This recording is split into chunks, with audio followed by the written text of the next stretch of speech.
Hey there! Today we're diving into the fascinating world of neural networks. You might have heard the term before, and it probably sounds pretty technical, but fear not. By the end of this walk, you'll have a solid understanding of what neural networks are, how they work, and why they're so powerful. So let's get started. And don't worry, I'll keep it simple and approachable.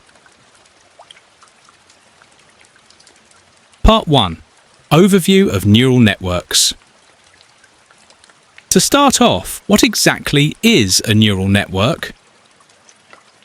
Well, at its core, a neural network is a type of machine learning model. If you've heard of AI that can recognize images or predict what you want to type next, chances are it's using a neural network. Think of it as a system that learns from data in a way similar to how we, as humans, learn through experience. A neural network is made up of a bunch of units called nodes or neurons, which are organized in layers.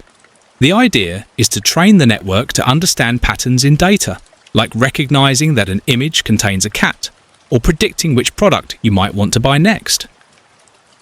And how does it do that? Through learning from examples, just like you might learn to ride a bike by practicing until you get the hang of it. In machine learning, neural networks are especially powerful because they can figure out complicated relationships in data that we might not even notice. For instance, if you give the network thousands of pictures of dogs and cats, it will learn the differences, maybe the shape of the ears or the texture of the fur, even though you didn't explicitly tell it to look for those features. So the main idea here is that neural networks are excellent at recognizing patterns. They're able to learn on their own by finding relationships in data. This makes them useful in all sorts of scenarios, from identifying fraud in financial transactions to driving autonomous cars. Part 2. Biological inspiration behind neural networks. Now, why are they called neural networks? This is where it gets interesting. They're modelled after the human brain. Our brains are made up of billions of tiny units called neurons. These neurons are connected through synapses, and they pass information to each other, allowing us to think, learn, and understand the world around us. The creators of artificial neural networks were inspired by this structure. In a biological brain, neurons receive signals from other neurons, process them, and then pass the signal along. An artificial neural network works similarly. Each artificial neuron takes in data, does some calculations, and passes the information along to the next neuron. Let's say, for instance, you're trying to teach a neural network to recognize the number 3 in an image. The data, the image, comes in through the network's input layer. Then, the neurons pass the information through various layers, each time modifying it a bit, just like how different parts of the brain process the same information to make sense of it. And how do neurons communicate in this network? They use something called weights. Imagine a connection between two neurons. This connection has a certain weight, much like how important one idea might be in influencing another idea in our own brains. The weights determine the strength of the signal between two neurons.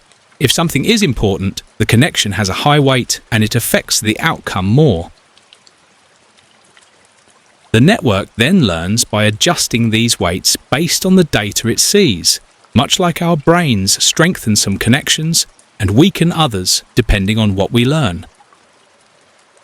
So, artificial neurons, nodes, are like tiny workers, and these workers communicate through weighted connections, similar to how our brain's neurons talk to each other through synapses. It's all about passing information, learning from it, and adapting. Part 3. Structure and mechanism of neural networks. Let's talk about the actual structure of a neural network for a moment. A typical neural network is made up of three types of layers: the input layer, hidden layers, and the output layer. The input layer. This is where the network receives data. If we're working with an image of a cat, each pixel of the image is an input. The hidden layers. This is where all the magic happens. These layers are called hidden because we don't see them directly. They're not the input or the final output. The hidden layers are responsible for processing and transforming the input data into something meaningful. The more hidden layers we have, the deeper the network, which is why you sometimes hear people talk about deep learning. Each layer learns to identify different levels of features. For an image, the first layer might recognize edges, the next might recognize shapes, and deeper layers might recognize more abstract concepts like ears or paws. The output layer. This layer gives us the result. If the network is classifying images, this is where it will say, "This is a cat," or "This is a dog." Each node or neuron in these layers is connected, and it receives input, applies a calculation to it, and passes it on to the next layer. This calculation often involves an activation function, which allows the network to learn complex relationships. Without these activation functions, the network would just be performing linear calculations, which wouldn't be very useful for real-world problems that are complex and nonlinear. The activation function helps introduce something called nonlinearity. Imagine trying to draw a straight line to separate different categories of data, like cats versus dogs. Real data is messy, and often you need curves and different shapes to make accurate distinctions. Activation functions help the network draw those complex boundaries. Part 4. Importance and applications of neural networks. Now let's get into why neural networks are so important and where they're used.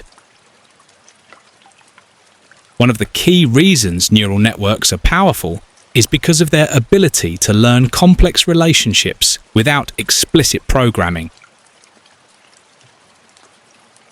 You don't need to sit down and tell the network, "This is what a cat's ear looks like." Instead, you just feed it enough pictures of cats, and it figures it out on its own. This makes them incredibly versatile. So where do we use them? Let's look at a few examples. Image recognition. This is probably the most famous example. Neural networks can look at an image and determine what's in it. Whether it's recognizing faces in photos or identifying objects in a self-driving car, neural networks are behind it. Natural language processing, NLP. If you've ever used a voice assistant like Siri or Alexa, or if you've had an email automatically sorted into categories, that's neural networks at work. They help machines understand and generate human language. Recommendation systems. Think about when you're on Netflix and it suggests shows you might like, or when Amazon recommends products. Neural networks analyze your preferences and behavior to make these suggestions. Why are they so versatile? Because they're capable of learning from vast amounts of complex, high-dimensional data. Real-world data is rarely simple. It's often messy, has a lot of variables, and is hard to predict. Neural networks excel at finding patterns in this kind of data, allowing them to solve problems we never thought computers could tackle before. They also have a fantastic ability to generalize.